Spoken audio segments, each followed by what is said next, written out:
Welcome to this spooky, completely unnecessary podcast for Tuesday, October 27th, 2020, alongside In Pain, Ian Ferguson. Howdy.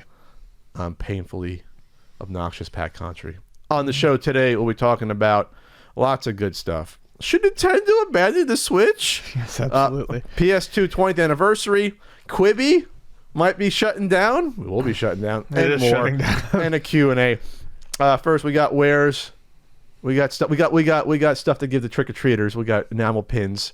We got RBI baseball stickers at ultimatenintendo.com. If you want to throw 6.5-pound NES and SNES guidebooks into their little plastic bags that'll rip apart, you can do that as well. You can go to ultimatenintendo.com and get those as well. You can also leave us. You can leave us a voice message at anchor.fm/the CU podcast. Next week, we will be going through some more. We can't this week because we don't need Ian laughing too much because Ian's in a lot of pain. Ian, how was your weekend? Well, we can start with the not so fantastic.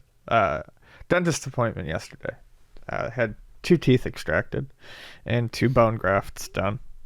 Bone grafts? Like it's like your jawline they had to do something with? So they basically they not to get super gross, but they pack the sockets with bone with bone afterwards.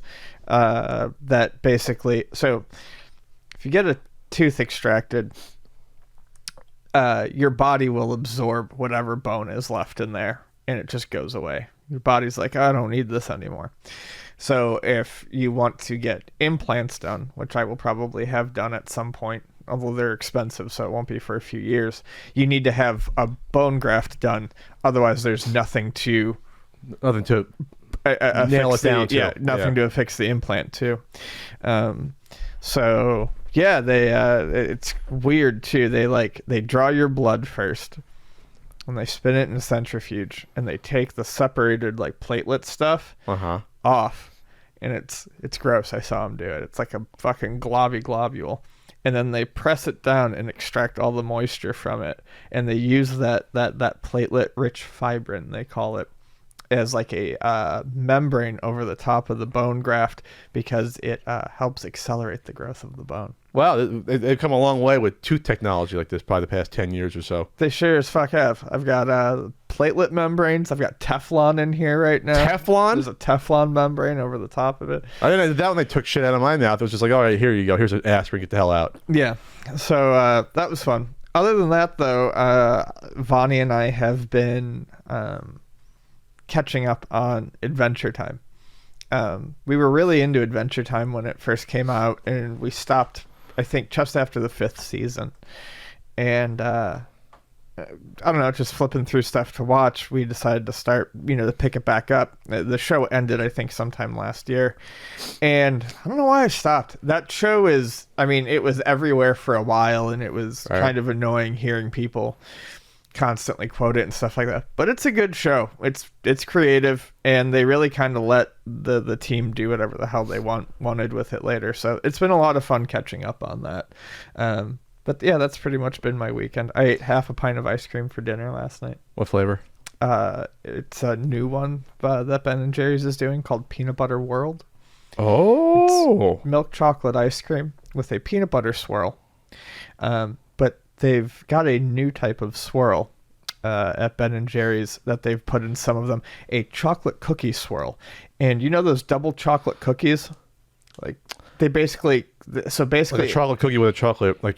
chips. Yeah, there's no chocolate chips in there, but it's like the chocolate cookie base, but it's crushed down and turned into something that they can swirl into the ice cream. So it tastes like there's a bunch of underbaked chocolate cookies in there. It's fucking fantastic. That's Vermont, right? Huh? That's Vermont? Vermont, yeah, Ben & Jerry's is Vermont. Isn't Vermont one of the only states where everyone gets health care? Basically. I have no idea. So you can put out your deadly... awesomely good ice cream to the rest of the world, Vermont, because you're taken care of there with your socialized Vermont medicine, whatever the hell they have up there. I think it's a little bit different whatever they have up there, because there's no one in Vermont. There's 12 people, and half of them are living in the backwoods. They handily tell you what a full pint of ice cream's calories is on there, and it's 1,340 calories for a full pint. Holy fuck. Yeah. Luckily, I didn't eat anything yesterday besides that and a yogurt, so I'm okay. Woo! They need a protein-based ice cream. I'm sure they exist in order to, go back to the fitness folks. They do. I haven't had them yet, but there is a company called Halo Top. Halo Top. You're up on the ice cream news. That does a keto ice cream. And it's still not like good for you, but it is what you're thinking. There are more protein based ice creams. Yeah, they probably use like coconut milk, things like that a little bit. Oh, they have a creamery peanut butter cup light ice cream. 330 calories. I had a non-dairy ice cream the other day that was they're not bad. That was cashew based. It was really, really good. Okay, I'm looking into this. Obviously, these are more expensive. It's $4. You get a pint. There's only 330 calories the whole container. So that's a quarter of what you just ate, basically. Well, and honestly, what it's a treat. A lot of this stuff does is I'm glad I'm finally seeing companies that instead of putting fake sugar into something are simply using less sugar, because I find most things to be overly sweet anyway. The company Chobani, it's a yogurt company. Oh yeah, I used to eat that. My favorite Greek yogurt in the world is Chobani has a line of half sugar yogurts. So they're like 11 grams of carb per serving, like only 100, I think, and 10 calories per cup. That's what this has, 110. And yeah, it's super tasty, and there's no fake sugar or anything in there. All they did was half the amount of sugar, and it still tastes sweet. Like, the amount of sugar they put into some of this shit, it's just insane. It looks like this Halo Top, they use skim milk, so that's why it's less. It's not cream. So it's like, if you can get around that, I can't drink whole milk anymore anyway. I can't even drink 2%. I can't drink whole, but I can't do skim either. Skim is... No, I can only do skim. That's what I'm saying. I can't... There's too much sugar in why even bother whole drinking milk at that point? Well, that's why I gave up milk. I haven't drank, like, I used to have like a glass of milk a day, or like obviously with cereal, and I always rail about how awful eating cereal is for you with milk in the morning. But I stopped years ago. I stopped about a year after I moved in here. I fucking love milk. No, I like it too, but it's like, you might as well just inject sugar into your arm. You might as well, that's basically what you're doing at that point. There's a reason why most humans on the earth can't drink milk when they're adults. We don't need it. I know. The Europeans are the exception. We're like the exceptions. I'm one of the lucky few that can. Milk does not bother me at all. Most of the world is lactose intolerant when they get to be older. They don't drink milk regularly. So anyway, so that's interesting. What did I do? I watched the Borat subsequent movie film. It was surprisingly good. The first movie I enjoyed, but that's like 2006. That was more like, or 2007. Wow, before I moved out here, more like kind of more shock humor, just for the sake of shock humor. Yeah, poke fun on how Americans had issues, and some were bigots and things. Famously, there was like they hung out with the frat boys like in the RV. That was a big thing. They tried to sue them. They said, "Oh, you ruined our lives by showing us drinking and saying how basically being themselves and just having a good old time." I didn't see the first one or the second one, so I'm not sure what that is. Obviously, things have changed the past 13 years, not just in terms of what's acceptable to put on film, but in terms of how, I guess, more open we are about how awful things are with social media. It's easier to see that in 24-hour news cycle. A lot's changed the past 13, 14 years. But there was a nice message to this film, better message, because it involves Borat's daughter who comes along with him, so there's a nice message there about how he learns to love his daughter. I heard she's the star of the show. I don't know where. Supposedly she just auditioned. This is like the first thing. She answered an open casting call. No, she was outstanding. Like she looks like she'd been doing improv forever. Obviously, they probably have like a loose script before you go into these situations, and they might even redo some lines if the people are in on it. You can't tell who's in on it or not, because how do most people not know about Borat at this point? Even if you're older, you must have heard about it. It was pretty much the biggest thing that summer when that came out back in was that 2007 or so. So anyway, but it was interesting. And it showed the ugly underbelly of our society and what's been going on, and that's what it leaned on more. So it was definitely an appropriate film for this year. And I watched that, and then I watched The Boys season 2 on Amazon Prime, which is also Borat. Amazon Prime's killing it, and The Boys season 2 was fun.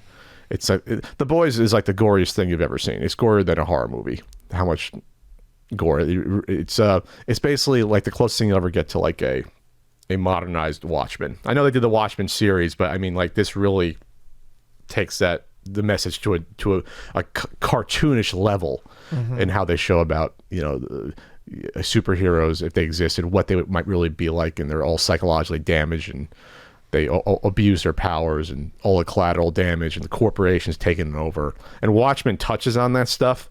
To agree with this obviously takes it to like the next over the top level with that. So I'm interested in seeing season 3 of The Boys whenever they make it. Hey, I'm waiting for Jack Ryan season 3. They must have delayed that because of COVID. I need my Amazon Prime stuff. Damn it, need my Jack Ryan series. Very very good interpretation of that. So Cyberpunk, Ian, it's been delayed. Breaking news. Oh no, my soundboard's not on here. So Cyberpunk, God, I gotta grab it. God, it's like fucking Christmas. No! Update. So this was a tweet that came out this morning, right before we recorded. The new release date is moving back from mid-November to December 10th. And the delay applies to all platforms. So originally this was coming out, you said, in April. So originally it was supposed to be, I believe it was supposed to be April of this year. Then they pushed it to September, then to November, and now pushing it to December. So the announcement said, in part, most likely there are many emotions and questions in your heads. So first and foremost, please accept our humble apologies. The team cited the complexity of creating and testing what amounts to 9 different versions of the game ahead of its lost 9? I guess with all the different system iterations, Xbox One, 1S, and all that stuff. But, no Switch version, of course. The console will explode in your hands. The game will be compatible with current generation consoles as well as the next generation PlayStation 5 and Xbox Series X. It is also coming to Google Stadia's cloud gaming platform. All right, so obviously people are annoyed by this because some people are saying, hey, I took off time from work in order to play this. That's a whole other conversation I don't want to get into. But yeah, people are disappointed by this. This is supposed to be like the big game of the year that people are waiting on. And yeah, it's frustrating. I'll ask this. How could you not foresee these delays that keep creeping up? I just don't understand how you project manage at this company. Well, I don't understand how you let it get to this point where it's like, all right, it's going to come out in less than a few weeks. Now we need to delay it again. You didn't see this a month ago? I don't understand it. I don't know. I like project management. I'm really good at it. Get it. And I don't understand how you don't see this stuff coming a mile away. Maybe they're not fit project managers, I guess, because otherwise you wouldn't have all these delays. No, obviously they're not. And I think part of it was they wanted, so when they delayed it to November and they were talking about crunch, they were trying to push that there's only going to be 6 days of crunch, and then they announced that it went gold. And I think I saw that picture of them holding it. I think a lot of people are upset because they announced that it went gold, and that's supposed to mean that the game is printable for shipment. But what gold means now compared to what gold meant back in the day is different. Be right back. God damn it, he's getting the soundboard. This is probably update stuff, like day one update stuff. There's always a day one patch. Nothing is ever truly gold, I don't think, when the company says it at this point. So, just because they said they went gold does not mean that they're done with the work. This game is going to be something I think that they're going to be working on for quite some time, if it's the size and scale that they say it is. Did you say there was an update? We did say there was an update, Pat. Okay. Well, here's the thing. Everyone probably understands that when you go gold, that just means, hey, we're at the process where we can print this thing, mass produce, and put it at store shelves. My question is, how bad is the gold build that you have to, after it goes gold, come out and say that we're delaying it another 21 days? My question is, how stupid are you from a PR standpoint after you've already delayed this thing twice already, 1, 2, or 3 times, what have you, that you need to put out a picture of your team holding it, because that communicates to people that know any better. Oh, it's done. They don't know any better. Sure. Almost the audience. Why even do that? You're just asking for this. Yeah. So I'm not even saying this could be the best game ever, but the PR has been absolutely horrendous for something like this. Abysmal. It hasn't helped my interest in the game at all. I was mildly, from the first trailer, I looked at it and I said, this is not my interpretation of Cyberpunk. Cyberpunk is a license. It's I'm sure most people know this, but the game is based on the pen and Tabletop paper game. rules that are actually called Cyberpunk. But there are lots of interpretations of Cyberpunk as an aesthetic, and this to me looks like some sort of lazy nostalgia grab 80s sort of. Well, It doesn't look like Shadowrun. It doesn't look like Blade Runner. Well, And there can of course be different interpretations of it, but this one just didn't interest me from the get-go. And now all the constant delays, the talk of crunch, some of the weirdly anti-trans stuff that was part of like some of the ads. I have no interest in it, none. And they're not, like I said, they're just not helping their case. At all. I would say this: most people that are buying this game never heard of Cyberpunk before this. Probably they probably didn't know it was a thing. Sure. So they don't give a shit that it may not be totally faithful to the roots of the the 80s tabletop stuff and license. There's I'm not talking about being faithful to the 80s roots. I'm just simply talking about the aesthetic of it. It's not what I associate with. It's a little bit too light and Cyberpunk. bright. Yes, exactly. You want it more dark. You want it closer to like I said, Shadowrun, like Blade Runner. or Blade Runner. How it yes. looks. Mm-hmm. Cyberpunk came after Blade Runner, correct? Blade Runner was probably the inspiration. Blade Runner was what, 81, 82? I mean, Cyberpunk kind of stemmed from Snow Crash and Neuromancer, but I don't know. I don't know in terms of the tabletop. Blade Runner was 82. Cyberpunk. I'm just curious because it was all around that same time, early 80s, that all that stuff came up. God, how good is Blade Runner? I just want to watch Blade Runner again. How fucking fantastic! Well, I want to see the sequel. I heard the sequel is like really great. Never saw 2049? No, I didn't yet. Oh my fucking god, Pat! Because it's wow. Okay. I saw the director's cut of Blade Runner again. I want to say, the complete cut finally. I want to say I saw it a year ago. I don't know if it was on Prime or somewhere, but it's one of the few sequels that I can like look at and say this is actually potentially better than the original. And I think the original Blade Runner is one of the best movies. But our friend Granddaddy John D. I think to bring up John D. because he loves Blade Runner. He does. He's also of the mindset that the sequel may actually be better than the original. That's not something you hear about movies in general. And that's not something that fans of old movies easily or readily admit. You've got to watch 2049. Oh, no. Holy shit, dude. dude. I'm not like a huge diehard Blade Runner fan, but I appreciate it's a fantastic movie, obviously. Yeah, I saw that in theaters on like 3 edibles. It was mind-blowing. Were they really re-released it in the 90s? No, 2040. Oh, 2049. 3 times? It's a long... No, on 3 edibles. It's like 2... Saw it 1 time. It's like 2.5 hours. Yeah, that movie is still... I bring that up, like, that was a movie that should never have been made. Like a huge... What was the budget? The budget was between 150 and 185 million. So a huge blockbuster budget for a cult movie from 1982 that we're going to do a sequel to that is not going to make a profit by any stretch of the imagination. It didn't. When you look at it, there's no way it made a profit. It lost money. So it's like you're lucky that you saw that movie made because it should not have been made on a budget like that.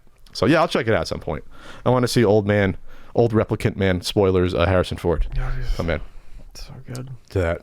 They're still doing Indiana Jones 5, by the way, with Harrison Ford. They want to do that. I mean, they could have done 4 and 5 15 years ago when Harrison Ford could still walk around. I mean, he can still walk around. He's in shape for like a 75-year-old, however old he is. He's in great shape. But I mean, come on, man. I don't want to see Indiana Jones in what the 1970s is going to be or early 80s at this point. Whenever they place the movie, they'll probably place it like early 70s. I'm guessing that's what they'll place the movie, like 35 years later. He's 78. God, it looks good though. Yeah, I just love that. Not to go off on Harrison Ford, I just love that he couldn't give a shit for his cameo in Rise of Skywalker. He couldn't be bothered to even shave for it. It was fantastic. He couldn't bother to do his hair. It's like, all right, you got me for 45 minutes. Let's knock this out. Like, you can tell, like, he didn't give a shit about it. He just showed up. And it's probably the best part of the movie, by the way, is when he showed up. That was probably the highlight of the movie, that whole scene that our pal Yoshi basically did. That was the best. I have a feeling that I will never see that movie. I would actually think that's the one chance we will have to see a director's cut release of a Star Wars movie will be that movie, because that to me would be like the closest thing to something like the Zack Snyder cut, Ian, of Justice League. Big news, Ian. You like that segue, huh? That was a good one. Did you see that coming? That was very good. So Jared Leto is going to be in the Justice League Snyder cut. His take on Joker, which is just, I mean, it's insane. It's abysmal. So they're bringing him back to shoot additional scenes for this. This isn't a cut anymore. This is something different. They're taking old. I mean, it's not a director's cut, and it's a special edition. Basically, it's a George Lucas special edition. I don't even think it's that. I mean, it's going to be 4 hours. They're shooting additional scenes. They're putting characters in it that weren't in it originally. Even if this does well, you can't say you can't look at it and go, well, see, he should have been able to do it his way the whole time. No, because that's not what it is. This is no longer his original vision. This is some fucking masturbatory ego project. Is what it is. So they're bringing back Affleck, which I guess will be the last stuff that Affleck shoots as Batman, which is interesting. Ray Fisher's coming back. Cyborg. I thought they were bringing him back for... Oh, yeah, Flashpoint, he might come back. That's right. So they're bringing back Affleck. Ray Fisher, who famously most of his stuff got cut out, like his whole whatever arc he was supposed to have in Justice League when Joss Whedon came on, and now they are battling even like behind the scenes. Like Ray Fisher is basically saying Joss Whedon's a piece of shit. Well, he is a piece of treating shit. me like garbage, and like now his castmates are basically like backing him up, saying, yeah, this was. So basically, there's like an internal war with Warner Brothers now, so that people are surprised that Ray Fisher was even brought back because of that, because he's been so outspoken, like this guy's a fucking piece of shit. He is a piece of shit. Whedon's a piece of shit, and Snyder's a piece of shit. There's no fucking good guys here. Well, he likes Snyder a lot better, Ray Fisher. It sounds like Snyder at least works better with actors. Like he doesn't treat them like total garbage. He might be a garbage filmmaker, but you know. Then they brought back, speaking of garbage, Amber Heard. They brought her back. I thought she had scenes in the first trailer. I guess they shot more stuff with her, you know, who abused fucking Johnny Depp and tried to pretend like he was abusing her. So anyway, the problem now with this is that, like you said, this is not a movie anymore. This is not a director's cut. This is just something totally different. So we wouldn't be able to judge this better or worse when this comes out here. But I hate that though, that this is they're trying to they're trying to connect this more to the Suicide Squad movie, not the new one, the one that came out 3 years ago. Yeah, that was like, what's the fucking point? That was the only other thing I had to say. So we're finally getting a Snyder cut of the movie. And they're filming new scenes that are going to link it back to another disaster of a movie that was so bad that there's already a reboot less than like 3 years after the fact. Almost 4 years. Suicide Squad came out, August 2016. So they're trying to connect to a movie that came out before Justice League came out. They're trying to connect it back somehow, which is a garbage movie. I watched Suicide Squad, and it's not good. I mean, I know it was more successful than these other movies. And that was probably just because for Harley Quinn alone. Let's be honest. Like, that's the only reason people saw that movie. No one saw it for Will Smith or any of the other fucking characters. Boomerang Man, entertaining, but so the whole thing doesn't make any sense at all. Like, none of this makes any sense to me anymore. It's just to have some comic fans go, oh, see what happens when you follow the original. It's like, no, this is not any vision. This is like, I've never heard. It doesn't matter how bad this turns out. You're going to have plenty of people who are like, this is the best thing ever. You really think those are real like DC Comics fans saying that, or they just like they're just weird like Zack Snyder cultists that have popped up? I don't know. I don't care. Were these people all? Were they rooting for Zack Snyder when Sucker Punch came out? Were they rooting for him then? Hey. Fuck me in the ear. Moving on up. All right. Arcade1Up is releasing something that they're currently doing a Kickstarter for something that I think is kind of interesting. Oh, it's going to come out probably. Yeah, it's definitely going to come out. They killed their goal. Called the Infinity Game Table, and basically what it is it's a tablet, flat screen TV monitor, whatever that you that has removable legs, so you can put it on a pre-existing table or you can stand it up, and it's meant to be a replacement for board games. And I think it's it's not a bad idea, especially as board games get more and more popular. They take up a lot of space in a person's house. This is a pretty good way to, truncate the collection, keep everything right there. It's going to have Wi-Fi, so if you have one, I like that Arcade1Up is doing stuff with Wi-Fi now, like they did with the NBA Jam cabinet. They're doing it with this as well, so that anyone who has one, you'll be able to play board games with other people who have one if you don't want to play it locally.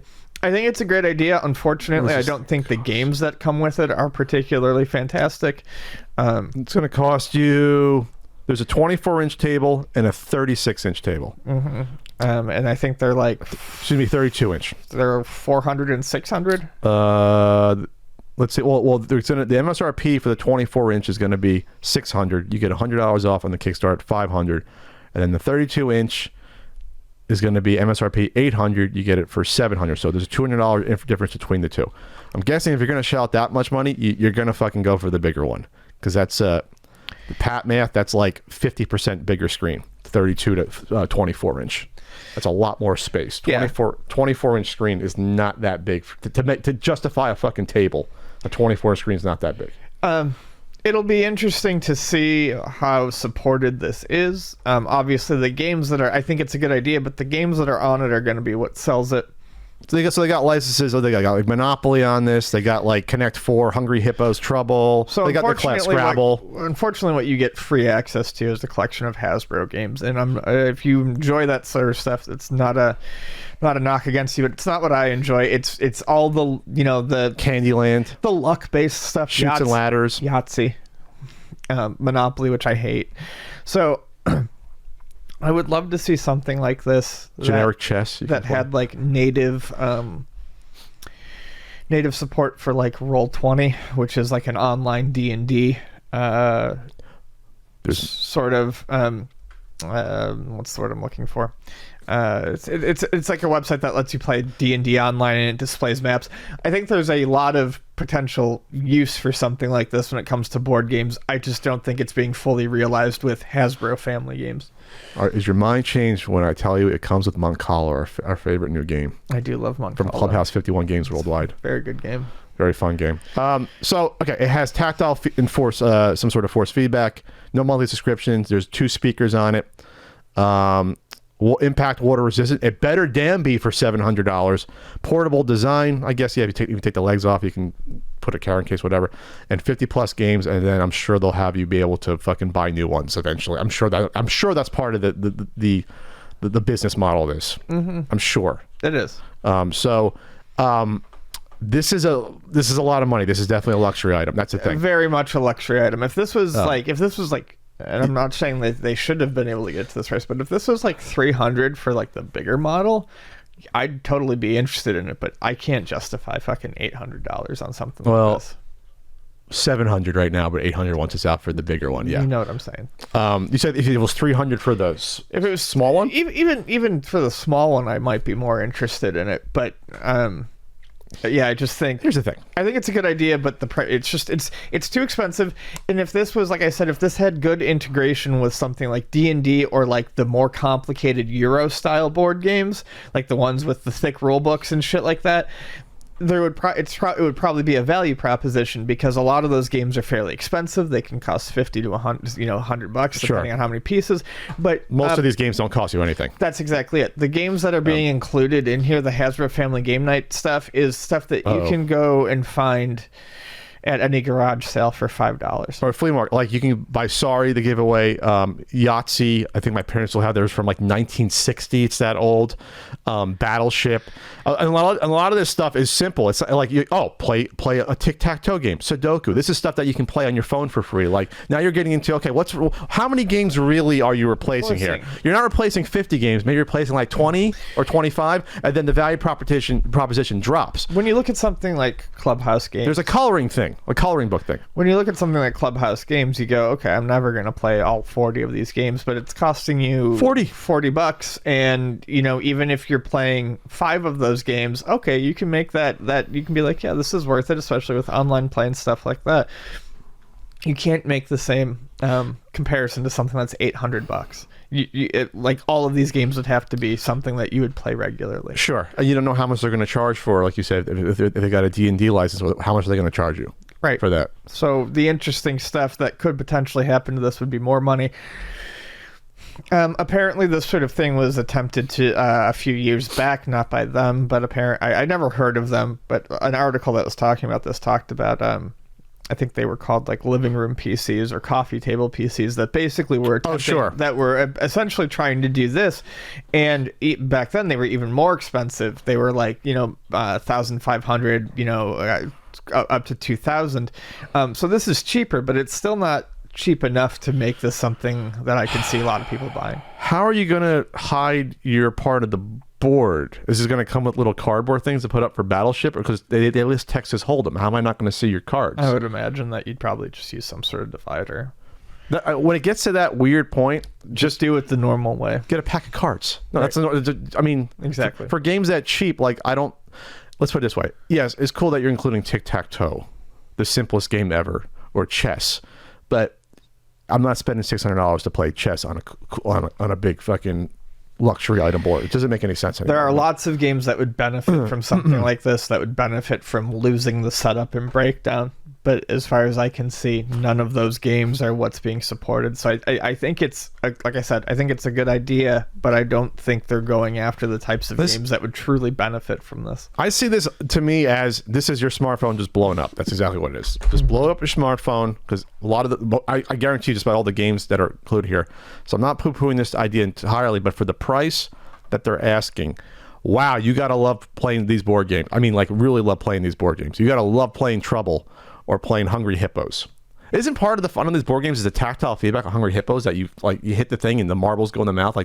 You lose that when I can't picture something like playing Operation. I can't imagine wanting to play in a virtual Operation versus having the actual tweezers and doing it. Of these games that are announced here, like Monopoly, Scrabble, Trivial Pursuit, Chutes and Ladders, Candyland, Yahtzee, the only one that I would play regularly would be Scrabble, and I would also play Trivial Pursuit, but yeah, I would think that I don't need an $800 Scrabble board. I think board games will never ever totally die out the way people thought books would. People like feeling some of this stuff and the pieces, and that's part of the entire experience. It's like, yes, like Monopoly is a cold game to begin with, but at least you have your little houses, you have your money, you have your cards, there's stuff to organize. With this, it's just all automatic. It's like playing on the NES game. There's no charm anymore. It's, you land on a stuff, pay the money, move on. Part of the process of a board game is taking the time to relax and to do the little bookkeeping stuff. That's part of the experience to me. Right. And that's totally eliminated from this. Sure. All right, what else is going on, Ian? We got Fire Emblem from the Famicom being ported to the Switch. So the original Fire Emblem game, Shadow Dragon, the original version of it is being ported to the Switch, digital release. They're also offering a physical release that I believe it comes with a digital code, but it comes with a replica NES cartridge. I'm in now. It's like $50. Comes with a replica NES cartridge and a bunch of other neat stuff. A lot of places are saying this is the first time this game's ever been seen in the US. In its original form, yes, but everyone seems to forget, at least in these articles, that Shadow Dragon did get a DS release in the US. They kind of remade it for the DS, and that got a release. So it's not 100% the first time it's ever been here. This is interesting to me because I know Fire Emblem is popular, but Nintendo really, really seems to delight in shoving Fire Emblem down people's throats. There are a lot of Fire Emblem games that did not come out here that people want to see. There's 5 on the Super Nintendo. Or 6. This is ridiculous. There's a lot of Fire Emblem games that have not come out that people want to see. The fact that they are going all the way back to the earliest version doesn't make a whole lot of sense to me. It's going to be the least feature-rich, the shallowest story. It's just... This is, yeah. It doesn't... It seems weird to me that they would do this one and not one of the later ones, like a Super Famicom one that people actively want. What drives me nuts about this, though, is that Fire Emblem always seems to get this precedence with Nintendo. Mother 3. Like, release a fucking game that's never been translated here that people are actually clamoring for. No one out there is clamoring for like I said, the article's got this wrong. No one's clamoring for another way to play Shadow Dragon. No one is. But the only thing I can hope for is that if we're seeing stuff like this, if Nintendo is actually doing these translations and bringing stuff over here, maybe there is still hope for something like Mother 3. And it certainly seems like there's more hope to see other Fire Emblem games translated that did not make it here the first time around. The only thing I think about is that this is the closest thing to an ego project I've seen Nintendo do. Where this is like, yes, this will appeal to like a hardcore base maybe in Japan, but most of the people in the US will be like, what is this? What are you doing? Like I said, Fire Emblem's popular, but its popularity here does not warrant the amount of attention Nintendo gives it. Yes, this is almost like let's see, I'm looking at who is the president 2 presidents ago, or 3 presidents ago. Was it like a dying wish from a past Nintendo president that was like, oh, you must keep Fire Emblem alive and put 20 characters in Smash Brothers, like, and keep, I mean, because it's the scales are just so off versus anything else. The scales of let's push this so much, but it never was in North America, but we're gonna push this till you like it. Like, we'll just keep pushing it, and you have to absorb it. Like, there's no other property. I can think of that. The imbalance is this much between North America and Japan, where it's nuts. And I realize the Mother fan base is kind of an instance of a smaller fan base, but very vocal. Mm-hmm. But at least there's been years of people asking for Mother 3 to get ported. And it's not like they're putting out games consistently, right? In that universe. And plus, it wouldn't take you that much time to just do the translation and push it out. Like, a professional level translation for it. This I'm scratching my head when I see something like this. This isn't like, oh, we're going to put out a collection of all the Super Nintendo games. This is like, we're going to give you the original game to play. So even if you like this series, be like, why would I want to play this? Like, people might say that. I'm not saying it's a bad series. It's interesting from what I know. But from what I've played of it, it's a perfectly fine series, and I'm always going to be happy that more games are getting translated and made accessible to people. I just think Nintendo's priorities in this instance are very strange. But maybe this leads you to Mother. Like, maybe you hope maybe this is like the first step of that. They want to get out Fire Emblem stuff first. All right, Ian. This is a cute little story of Mario Kart Live. It's a full motion VR rig that was set up by Best Dad Ever, according to CNET, Roadshow by CNET. So he set up a full, like, this is like almost like you'd see like a fully moving arcade in the 90s, like the whole thing moves. So there's a screen. On the screen, the kid watches the racer in first person, almost like you're playing an arcade game. It's best I can say that there's a screen mounted to this VR rig that's like, it has like pneumatic lifts and it's like moving around. It's incredible. I wish I had an engineer dad with like a month and a half of free time to put this together. Yeah, it turns in 360. It's insane. I'd be surprised to see how well this sells over the holidays. Like, if there's going to be, usually there's a big toy every Christmas, right? Mm-hmm. Every year, like there's a big one. With this weird year, who the hell knows? But I can see Nintendo really pushing this on TV for the holiday season and selling a lot of these to kids. And because I really think this is like an extremely creative idea, obviously. And I think it's extremely creative. I think it's very cool. I have no idea how well it will sell. I think a lot of people, my personal opinion on this is I think a lot of people will take a look at it and go, we'll do the same thing I did. They'll look at it and go, this is very cool, but is this something that I can ever practically use? Sure. We're also not, 10 years old. No, but doesn't mean I wouldn't want to use it. It comes down to the fact that I think parents will still look at it and go, this is something that is very much targeted towards middle upper class. You need to live in a house. You need to have the space for it. If you have to constantly set it up and break it down, it's not going to get used. And I just don't think, especially if you live someplace, I want to know how is this going to do in Japan, where typically space is at a premium. Oh, horribly, probably. It's like I said, it's a neat idea, but I think once you factor in all the logistics, I think, or at least I would hope, that parents buying this are are thinking long and hard about whether or not this is ever actually going to be practically usable. The price might be a little. I mean, it's $100, which I still think for what you get is a lot. In terms of having a house, you get the game, you get the cart, you get the cart, get the setup. You get the setup. I don't think it's too much. I just think it's practically not usable. Well, keep in mind, you don't have to be upper middle class to have a house in most parts of the U.S. Remember, we live in San Diego, where you have to be for the most part. Sure. Most parts of the U.S. houses are cheap.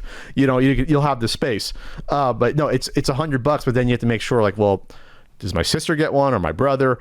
Or then does my friend, if you get two, I can imagine if you get two, at least two of these guys, I can't imagine if you had like 5 of these things like going. That would be nuts with all your friends. I think you can do up to 4. Okay, or up to 4. Imagine if up to 4 of these were going at one time. It'd be insane to actually see that happen. Sure. And so, like, if I was 10 years old or 12 years old, I better get this freaking thing, because this combined, when I was a kid, radio controlled cars and video games, and that was not something I ever saw being feasible. Combine those things, and yeah, this to me could be a huge seller this holiday season.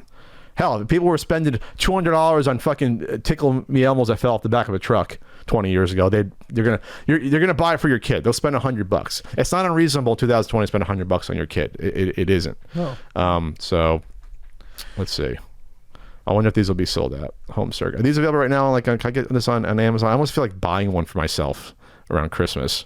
Just be like, oh, I want to just try this out and just be cutesy with it. Put it in the backyard. Well, you can play it against computer opponents, so yeah. Oh, it came out the 16th. Sure. I heard one argument. Well, it's like, oh, you're not really focusing on the cart while you're looking at. Yeah, but everyone else is, and it's still the idea that you're actually having to set up the course, and it's going around a real course. It's better than virtual reality. It's reality. You don't got to sell me on it. I think it's an awesome idea. I'm trying to sell the people that didn't think it was a big deal. Sure. I'm like, do you have no imagination about why people are excited about this? It came out the 16th, so it's barely been out. So you're going to see a lot more wacky videos like this. But this VR rig thing is incredible when you take a look at it. Let's see what else is happening here. Phil Spencer is happening. Phil Spencer hints at Xbox Game Pass streaming sticks. It's the next evolution of the Microsoft we don't give a shit about how you play our games model that media have been touting for the last few years. That's come to light here. So teases at potential streaming sticks, no console required. So this would literally just be streaming the games. At which point, I still don't think that the infrastructure is there to make this super viable. However, Microsoft's Game Pass is a very nice package in terms of what is offered to you. But my interest in Game Pass comes from the fact that you can actually download these games and play them off of a hard drive, so you don't have to deal with the lag or anything like that.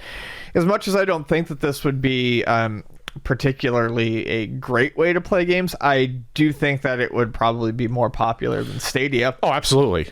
Simply because of the name behind it and of what it's offering, those games are free with your subscription to Game Pass, as opposed to having to buy, the individual games. I still think it's a much better idea than Stadia.